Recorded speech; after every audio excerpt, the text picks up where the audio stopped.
I'm here for EMS Office Hours. This is your Monday Minutes. We are continuing on, of course, with the EMS Quick Study Guide here. And this week we're going to keep going with the neonatal emergencies and resuscitation. This is part 2.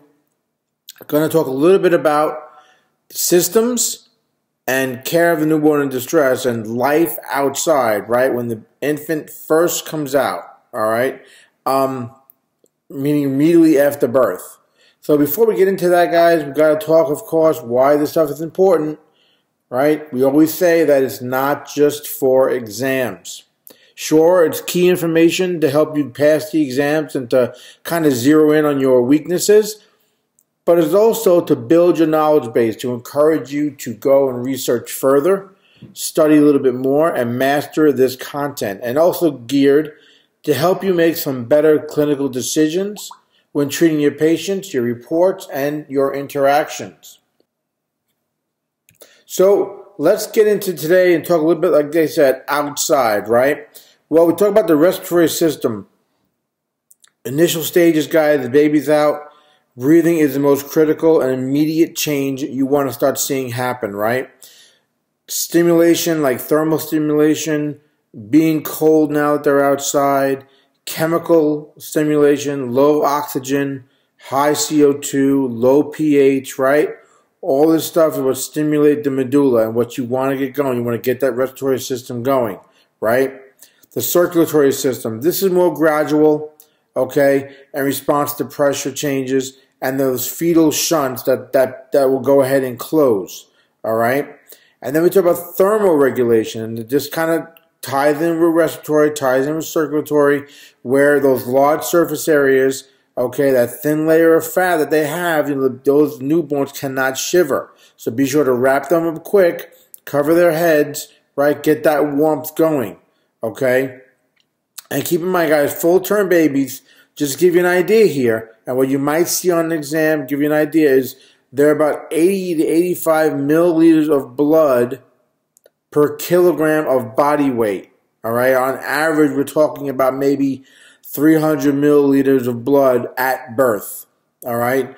Just some things to think about, things you might see in a test, okay, and kind of give you an idea of what an infant's body, you know, blood content might be, all right, and their body weight might be, and the systems here that you're going to be kind of encountering and have to address when the newborn is first delivered. So let's talk about some of the distresses that we have to think about, right? Of course, our airway, right? You want to go ahead, you know, as that head is delivered, suction the mouth first, then the nose. Try to keep the head down a little bit from the body, and that's going to allow for those fluids to go ahead and drain. All right? Now, breathing. Rub the soles of the feet. Rub the back, okay? Get that stimulation going, all right?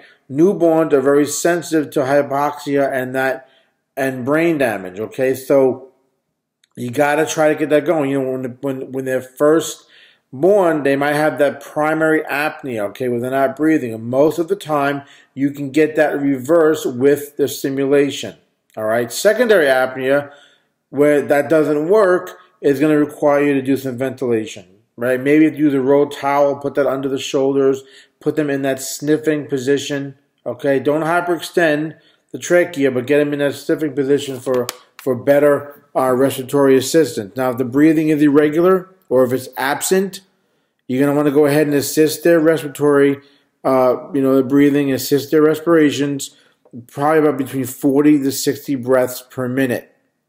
Now, circulation. Now, you know, cardiac arrest is usually secondary to respiratory failure. So that's why the breathing is so important, getting that going, addressing those secondary or primary apnea, okay?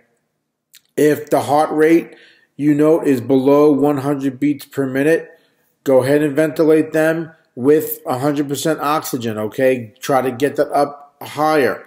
Now, if you're doing that for a minute or so, okay, it's not working, or the heart rate is below 60 beats per minute, start CPR on them, okay? This is for infants, these are for the newly borns, okay? What about color? It's important to note this, guys, because this can be a tool for and uses for other things, right? Talk about Apgar, things like that.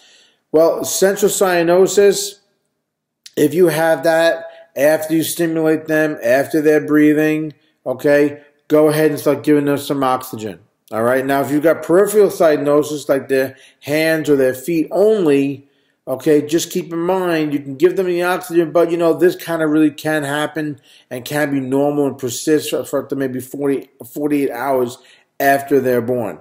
Okay. Now I want to just talk about one last thing, and that's the meconium. Okay.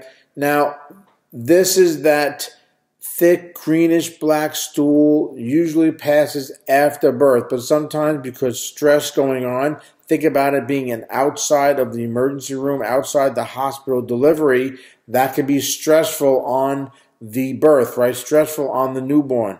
That can cause it to happen beforehand, okay? It can pass beforehand. You don't want the newly born to aspirate this, all right? If they do, it can be a true emergency, respiratory distress, okay? So if you go ahead and see the head comes out, you see this thick greenish black stools, before you start trying to stimulate, before you deliver the shoulders, go ahead and do some suctioning, all right, of the hypopharynx before the delivery. All right, a lot of places they have an actual meconium aspirator that you can use that's special and used specifically for this type of emergency to help you get the meconium, okay, get it out of the airway, all right, before the baby takes their first breath, before you stimulate, and before you maybe assist them with ventilations, okay? So just keep that stuff in mind. Very key there, okay? And that's it, guys. I don't want a couple more sections here before we end this section and cover that next week. Okay. As always, I encourage you to engage with me, guys. Hook up with me on social media. Hook up with me on Twitter, on Instagram. Okay, Facebook. I'm at EMS Safe at Instagram and also on Twitter, and then on Facebook, you can get me at facebook.com/the EMS Professional.